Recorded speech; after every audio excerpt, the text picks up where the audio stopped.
के 4 महीने पहले नहटो नगरपालिका के चुनाव हुए थे। नगरपालिका सीट पिछड़ा वर्ग के लिए आरक्षित थी, जिस पर अनस इकरार ने चुनाव लड़कर चुनाव जीता था। चुनाव के बाद बीजेपी के प्रत्याशी महावीर सैनी, इजहार अहमद व अन्य ने अनस इकरार की पिछड़ी जाति के प्रमाण पत्र जो लाडो सराय महरौली दिल्ली से बना था, उसको चैलेंज कर लिया। जिला अधिकारी साकेत को प्रार्थना पत्र देकर निरस्त करने की मांग की, जिस पर जिलाधिकारी ने मामला उप जिलाधिकारी राध्या श्याम मीना साकेत दिल्ली को सौंप दिया, जिस पर लगातार जांच चली। बीते कल उप जिला अधिकारी ने मामले का निस्तारण कर अनस इकरार का जाति प्रमाण पत्र निरस्त कर दिया और निरस्तकरण की कॉपी जिला अधिकारी साकेत, तहसीलदार एसएचओ थाना साकेत व प्रतिवादी को सौंप दी। सूचना मिलते ही नगर में कहीं खुशी तो कहीं गम का माहौल है। इस अवसर पर विपक्षी पार्टी के राजा अंसारी ने प्रेस कॉन्फ्रेंस कर बताया कि असत्य पर सत्य की जीत हुई। उन्होंने आगे कहा कि वो गलत कार्य करने वालों के कार्य पर चुप नहीं बैठेंगे।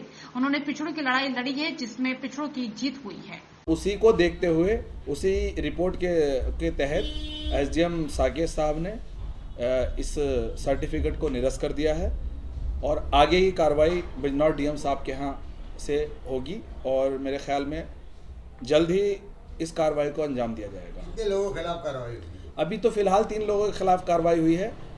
इसमें उनके पति हैं जैद, मोहम्मद जैद, और एक जिनके नाम पे उनके चाचा को बनाया गया था, वो भी फर्जी थे, वो मिरासी बिरादरी से थे, दानिश नाम है उनका, उनके खिलाफ, और एक चेयरपर्सन अनस इकरार के खिलाफ। इसमें कुछ लोग अभी अज्ञात भी हैं जिनके नामजद रिपोर्ट लिखी जाएगी।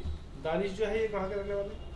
उनका पता नहीं चल पाया। दिल्ली में जो एड्रेस था, तो जब उनको पुलिस देखने के लिए वहाँ पहुंची तो वो दिल्ली का एड्रेस छोड़ के चले गए वहाँ से। उन्होंने फ्लैट खाली कर दिया।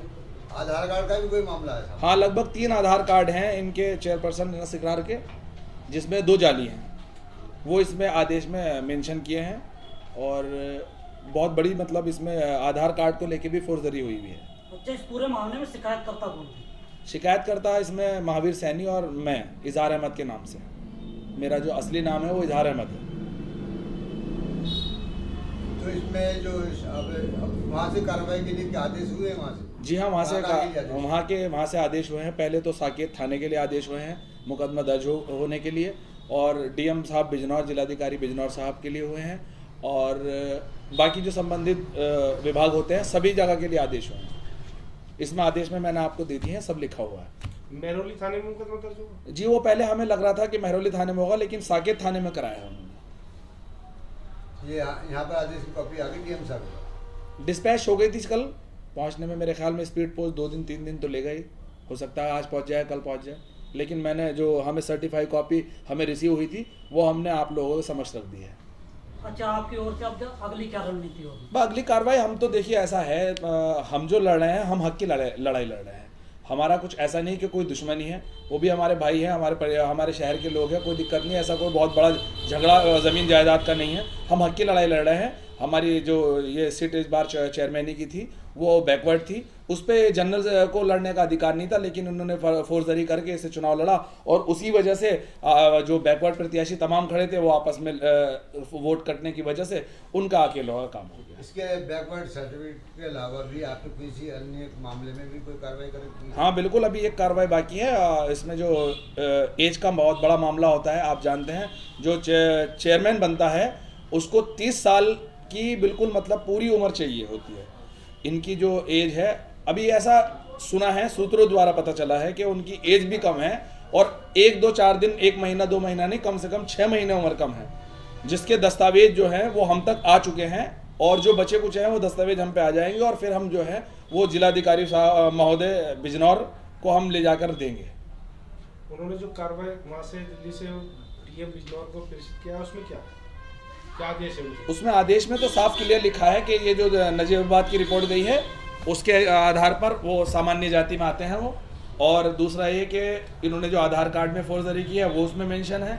तीसरा ये कि हाथों हाथ उनको 3 लोगों को उसमें नामजद रिपोर्ट करने का आदेश कराया है साकेत थाने को। बाकी बहुत बड़ा आदेश है, आपको मैंने दे दिया, आप पढ़ लीजिएगा। डीएम साहब के लिए क्या आदेश है? जनपद डीएम साहब की बताया, बोले सर्टिफिकेट जो है निरस्त कर दिया गया है। अगली कार्रवाई आप जैसे भी करेंगे, क्योंकि वो ये अदर स्टेट का मामला है। दिल्ली में कुछ और कानून है, यूपी में कुछ और कानून है, महाराष्ट्र में कुछ और कानून है, तो यहाँ पे जिलाधिकारी महोदय अपने हिसाब से इसको करेंगे। अब अगली रणनीति आपकी क्या होगी? हमारी रणनीति है, हम जिलाधिकारी महोदय साहब से मिलेंगे और उनसे कहेंगे कि बोले इसमें जो मतलब जायज़ कार्रवाई है वो करानी है। और हम आपको बता दें, मैं मीडिया के माध्यम से पूरे नेटवर्क की जनता को बता दूं कि मैंने अभी भी और इससे पहले जो भी कार्रवाई के लिए भागदौड़ की है, हमेशा यही कहा है कि जो सच है, जो सत्य है, वही होना चाहिए।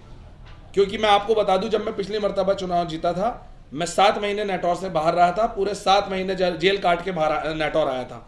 मेरे ऊपर एक फर्जी मुकदमा लिखा गया था। तो ये तो राजनीति में चलता रहता है, कभी इन कभी आउट, आदमी आता है जाता है, कोई मसला नहीं है। लेकिन मैं फर्जी मुकदमे में गया था।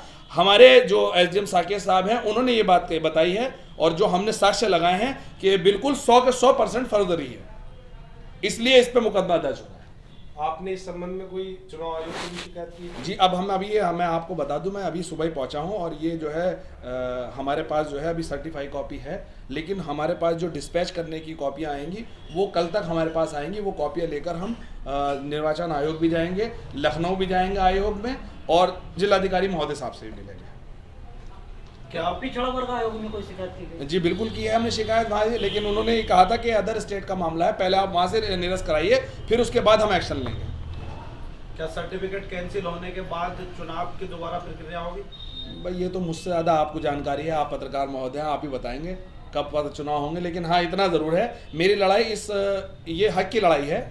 अब चुनाव होना ना होना वो देखिए निर्वाचन आयोग के हाथ में है। वो 1 महीने में करा दे, 1 साल में करा दे, 1 दिन में करा दे।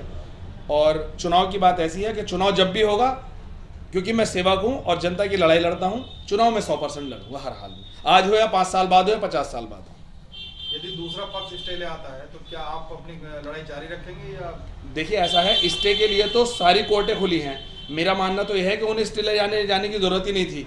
उन्हें तो अपने कागजात या उनके पास कुछ अगर रिलीफ का कुछ भी कागज था तो वो ले जाके उन्हें एसडीएम साहब को देना चाहिए था।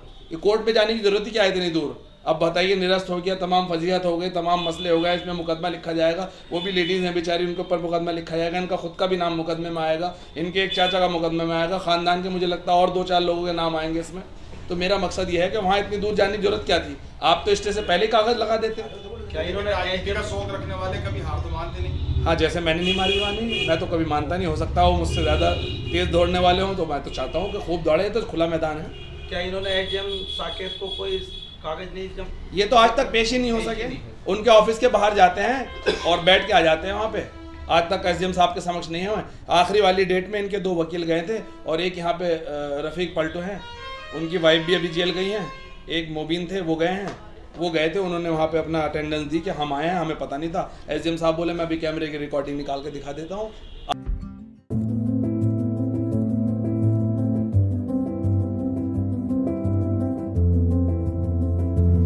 एक ऐसा हॉस्पिटल जहां मिलेंगी आपको सभी सुविधाएं, जैसे प्रसव की सुविधा, स्पेशल लेडी डॉक्टर द्वारा एक्सरे एवं ईसीजी, 24 घंटे हड्डी रोग, बाल रोग विशेषज्ञ, नॉर्मल डिलीवरी व ऑपरेशन द्वारा डिलीवरी, नेब्यूलाइजर, ऑक्सीजन की सुविधा, 24 घंटे सभी प्रकार के ऑपरेशन, दूरबीन द्वारा अपेंडिक्स, बवासीर, बच्चेदानी, पथरी, पित्त की थैली के ऑपरेशन की सुविधा, आपातकालीन दुर्घटना के इलाज की सुविधा, समस्त सभी स्त्री रोगों का संपूर्ण इलाज, वरिष्ठ डॉक्टरों द्वारा आदि एक्सरे की सुविधा, नाक, कान, गले आदि का ऑपरेशन किया जाता है। आयुष्मान कार्ड धारक को निःशुल्क इलाज की सुविधा भी उपलब्ध है। प्रत्येक बृहस्पतिवार को ओपीडी फ्री रहती है। हमारा पता है लल्ला बाबू चौराहा रोड निकट मुस्लिम इंटर कॉलेज, बुलंदशहर। तो देर ना करें, जल्द आए।